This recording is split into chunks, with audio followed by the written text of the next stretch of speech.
राजस्थान विधानसभा चुनाव में एक एक सीट को लेकर पार्टी के वरिष्ठ नेता मंथन कर रहे हैं। केवल जिताऊ उम्मीदवार उतारने के साथ ही जाति समीकरण को भी देखा जा रहा है। इन सब के बीच प्रदेश की 200 विधानसभा सीटों में 64 ऐसी सीटें हैं जिन पर हर बार जीत हार का गणित बदलता है। अब ऐसे में भाजपा हो या कांग्रेस, इन सीटों के लिए अलग रणनीति बना रहे हैं।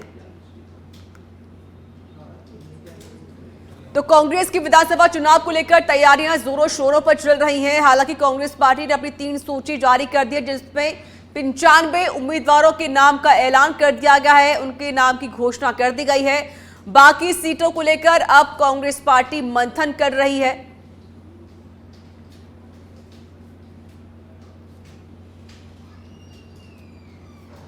और एक और बड़ी जानकारी है जयपुर से, भाजपा में तीसरी सूची का काउंटडाउन शुरू हो गया है। बीजेपी ने सभी सीटों पर प्रत्याशी चयन का काम भी पूरा कर दिया है।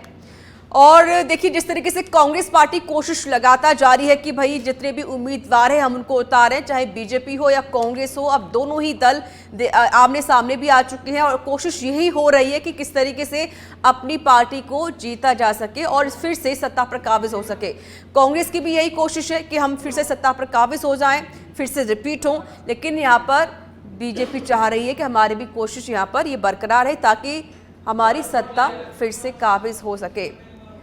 बता दें आपको, गौरव मेरे साथ जुड़ चुके हैं, मेरे सहयोगी, इस पर और अधिक बातचीत करने के लिए लाइव अपडेट देंगे।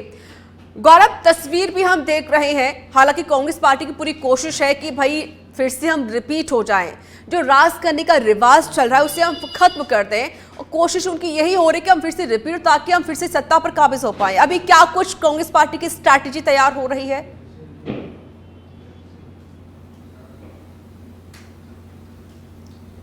जी देखिए, राजस्थान में चुनाव बिल्कुल आ चुके हैं और इसी के साथ साथ सिर्फ बीजेपी और कांग्रेस ही नहीं, जो अन्य दल भी हैं वो भी इस चीज में लगे हुए हैं कि कैसे भी वो जो है अपने प्रत्याशियों को जीत हासिल करवा सके। लेकिन अगर हम बात करें कांग्रेस की, तो अब तक जो सूचियां जारी की गई है उससे लोगों के अंदर एक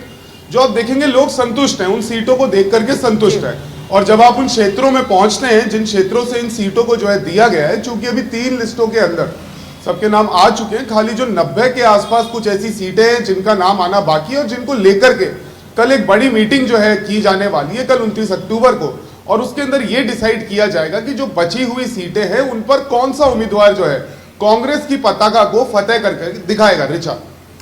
बिल्कुल कोशिश भी यही है। देखिए, कांग्रेस पार्टी अब तक 95 उम्मीदवारों का ऐलान कर चुकी है। अगर बात कर ले बीजेपी की, तो बीजेपी ने भी अभी सिर्फ 24 उम्मीदवारों का ऐलान कर दिया है। लेकिन अभी कांग्रेस पार्टी की कोशिश है कि अब जो 105 सीटें बची हुई हैं उस पर उनका मंथन चल रहा है। अब कहा यह भी जा रहा है कि दिल्ली में देखिए बड़ी बैठक होनी है, जिसको लेकर अब यहाँ पर बातचीत होगी, क्योंकि कुछ ऐसे लोग हैं जिनको उतारा गया है मैदान में, उनसे कुछ कार्यकर्ता नाराज नजर आ रहे हैं। तो क्या उस नाराजगी को दूर कर पाएगी कांग्रेस पार्टी?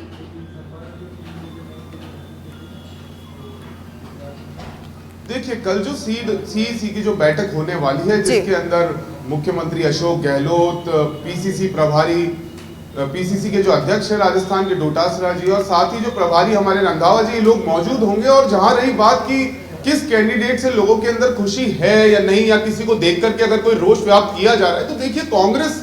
की जो पूरी एक लिस्ट है, एक तरीका, एक परफॉर्मा है जिसे पास करने के बाद ही, जिसे जरूरी नहीं कि जो पिछली बार रहा उसे दी गई हो, लेकिन कांग्रेस स्पेशली इस चीज पर ध्यान देती है कि जनता से कितना जुड़ाव है, किस तरह का उनका आचरण है, किस तरीका का उन्होंने काम किया है, और उसे देख करके जो है ये टिकटें बांटी जा रही है। लेकिन दूसरी ओर देखा जाए तो जो बाकी पार्टियां हैं वो भी इस चीज को कहीं ना कहीं फॉलो करती दिखेंगी, क्योंकि भारत की सबसे पुरानी पार्टी है कांग्रेस, और कांग्रेस का जो ढांचा है, जो जाहिर है गौरव, और सबसे बड़ी बात है कि राजस्थान में 200 विधानसभा सीटें हैं, जिसमें 64 सीटें ऐसी हैं जिन पर हार जीत का गणित हमेशा देखा जाता है, बदल दिया जाता है, चाहे वो बीजेपी के लिए हो या कांग्रेस पार्टी के लिए हो। तो इन 64 सीटों पर क्या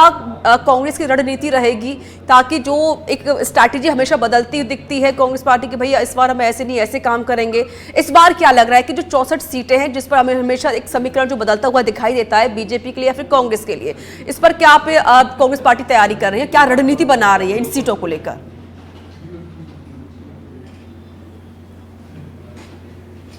कांग्रेस पार्टी एकदम डायनेमिक तरीके से इस बार काम कर रही है। वो स्पॉन्टेनियस रिएक्शन जिसे कहा जाता है, उस चीज को देखते हुए ये काम किया जा रहा है। जैसा कि आप अभी हम मौजूद है जयपुर शहर में पीसीसी कार्यालय के बाहर। अगर आप जयपुर शहर से 30 किलोमीटर 40 किलोमीटर जब बाहर ग्रामीण क्षेत्रों में निकलते हैं, चूंकि चुनावी घटक का एक बड़ा हिस्सा राजस्थान के रूरल ग्रामीण क्षेत्रों में से आता है ऋचा, और उन क्षेत्रों को जीतने के लिए जो है बहुत अच्छी तरीके से कांग्रेस ने काम किया है। चाहे वो रोजगार देना हो, चाहे उसके बाद मेडिकल फैसिलिटीज देना हो, तो इन चीजों का जुड़ाव जो है पहली बार ऐसा देखा जा रहा है कि कैंडिडेट कोई भी हो, लेकिन कांग्रेस के द्वारा जो काम किए गए हैं उन कामों को देखते हुए अगर जनता वोट करती है तो कांग्रेस को हराना एक बड़ी जो है मुश्किल वाला काम हो जाएगा बाकी पार्टियों के लिए ऋचा। और इनको जीतने के लिए साथ साथ इस चीज पर भी ध्यान दिया गया है, क्योंकि सीएम अशोक गहलोत ने कुछ समय पहले एक बात कही थी कि मैं घोषणा नहीं गारंटी देता हूं, तो उन्हीं गारंटी को लेते हुए अभी 7 नई जो योजना है उनको लेकर के उन्होंने बताया कि अगर हम आते हैं तो ये गारंटी राजस्थान की जनता से कोई नहीं जीत सकता, चाहे वो महिला मुखिया को 10,000 रुपए देना हो। जाहिर है गौरव, 7 गारंटी यहाँ पर कांग्रेस पार्टी ने जनता को दी है और ये वादा किया है कि अगर हमारी सरकार फिर से बनती है या रिपीट होती है तो हम आपको ये सारे जो वादे हमने किए उसको निभाएंगे जरूर, ये एक तरीके से जिक्र किया गया। अगर बात करें ईडी को लेकर, क्योंकि जाहिर है कि अब कांग्रेस जिस तरीके से कोशिश रहे, क्योंकि चुनाव नजदीक आने वाले हैं, कांग्रेस पार्टी आरोप लगा रही भाई जहां जहां पे विधानसभा का चुनाव हो रहा है या जिस जिस राज्य में हो रहा है वहां पर जो केंद्र सरकार है वो ईडी का दुरुपयोग कर रही है, सरकारी एजेंसी को दुरुपयोग कर रही है। अब चुनौती बहुत ज्यादा है कांग्रेस के सामने। अब वो चुनाव की तैयारी करे, अपने उम्मीदवारों की लिस्ट जारी करे या अपनी स्ट्रैटेजी बनाए या फिर इस ईडी से लड़ाई लड़े।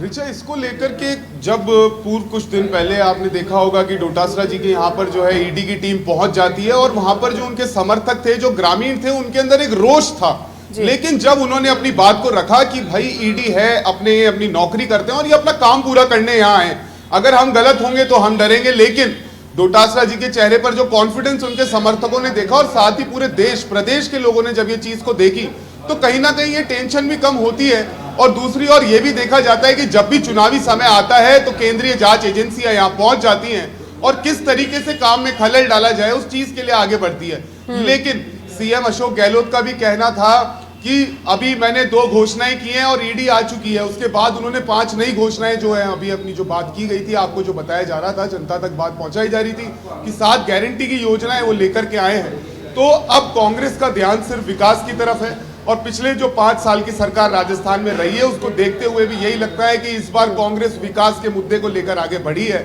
और जो समस्याएं ग्रामीण क्षेत्रों तक थी, जो रूरल एरिया, बिल्कुल रिमोट एरियाज तक जो है कांग्रेस पहुंची है और किस तरीके से उनकी समस्याओं को ओवरकम करना है, उन्हें खत्म करना है और अपने वोटर को पक्का करना है, ये काम आज से ही नहीं बल्कि पिछले 4 साल से कांग्रेस लगातार करती आ रही है। रिचा,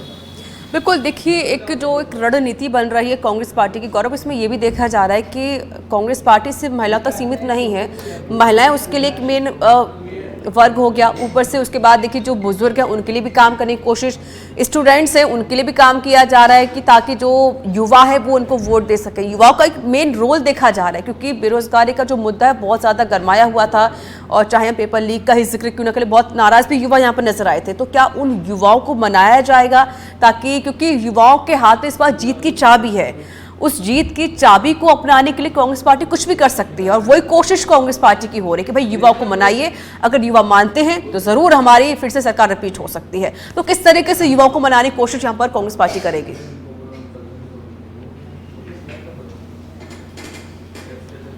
रिचा, युवाओं के लिए, सिर्फ वैसे युवाओं के लिए नहीं, पूरे देश के अंदर छोटे बड़े बूढ़े बच्चे सभी के लिए जो भारत जोड़ो यात्रा थी वो एक ऐसा सूत्रधार बनी है कि लोग जुड़ना शुरू हुए और जुड़ते जुड़ते जो युवाओं का जोश था वो कहीं ना कहीं देखा गया कि कांग्रेस के समर्थन में आया। और दूसरी बात, अगर हम विकास की करें, पॉलिसीज की करें, तो अब टेस्टेड एंड ट्राइड, जिसे हम इंग्लिश में एक वर्ड है ट्राइड एंड टेस्टेड, वो हो चुका है। 4 साल में जो पॉलिसीज लाए जाए, चिरंजीवी योजना हो, चाहे उसके अलावा ग्रामीण क्षेत्रों के अंदर जल पहुंचाना हो या ग्रामीण क्षेत्रों के अंदर मेडिकल फैसिलिटीज पहुंचानी हो, ग्रामीण क्षेत्रों के अंदर एजुकेशन पहुंचानी हो, तो इन सब चीजों को अब राजस्थान की जनता टेस्ट और ट्रैक कर चुकी है। रिचा, तो इसके साथ हो सकता है कि आने वाले समय के अंदर ये जो पॉलिसीज अब लाई जा रही हैं और वो पॉलिसीज जो सरकार आने के बाद अशोक गहलोत लेकर के आए थे, तो कहीं ना कहीं वो भी राजस्थान सरकार के अंदर जो आने वाले चुनाव है उसके अंदर कांग्रेस को विजय बनाने में एक बड़ा रोल अदा कर सकती है, क्योंकि युवाओं से जुड़े हैं। युवाओं से सिर्फ राहुल गांधी ही नहीं,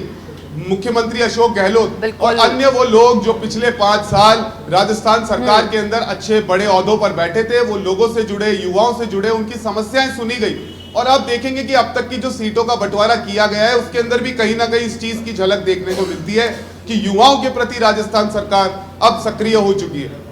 रिचा। बिल्कुल बिल्कुल बिल्कुल। और देखिए, जाहिर है कि जिस तरह के सर्वे सामने आए उसमें यही देखा जा रहा है कि युवाओं के लिए काम भी करना है, क्योंकि युवाओं के हाथ में इस बार सत्ता की चाबी रहने वाली है। अगर हम जिक्र करें राजनेताओं को लेकर गौरव, क्योंकि 2020 में जो बगावती सुर अपनाए थे पायलट ने, उसका जिक्र अब उसे हर कोई भूल नहीं सकता, क्योंकि उसका जिक्र बार बार किया जाता है।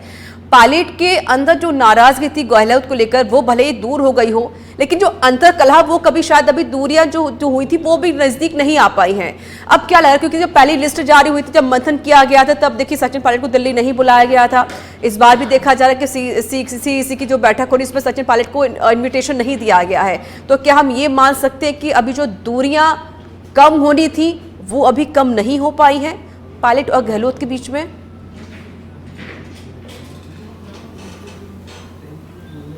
देखिए रिचा, अगर हम सियासी गलियारों से बाहर निकल करके इस बात को करें तो अशोक गहलोत को जादूगर भी कहा जाता है। रिचा, मैं आपको फिर से ये बात बताना चाहूंगा, क्योंकि जो पिछले दिनों हुआ उसी से हटके अगर हम दूसरी ओर देखें तो जब ईडी की कार्रवाई होती है तो सचिन पायलट खुलकर उतरते हैं, और डोटासरा का, चाहे वो सीएम गहलोत हो या वो अन्य लोग हों जो कांग्रेस के सिपाही रहे शुरू से ही, और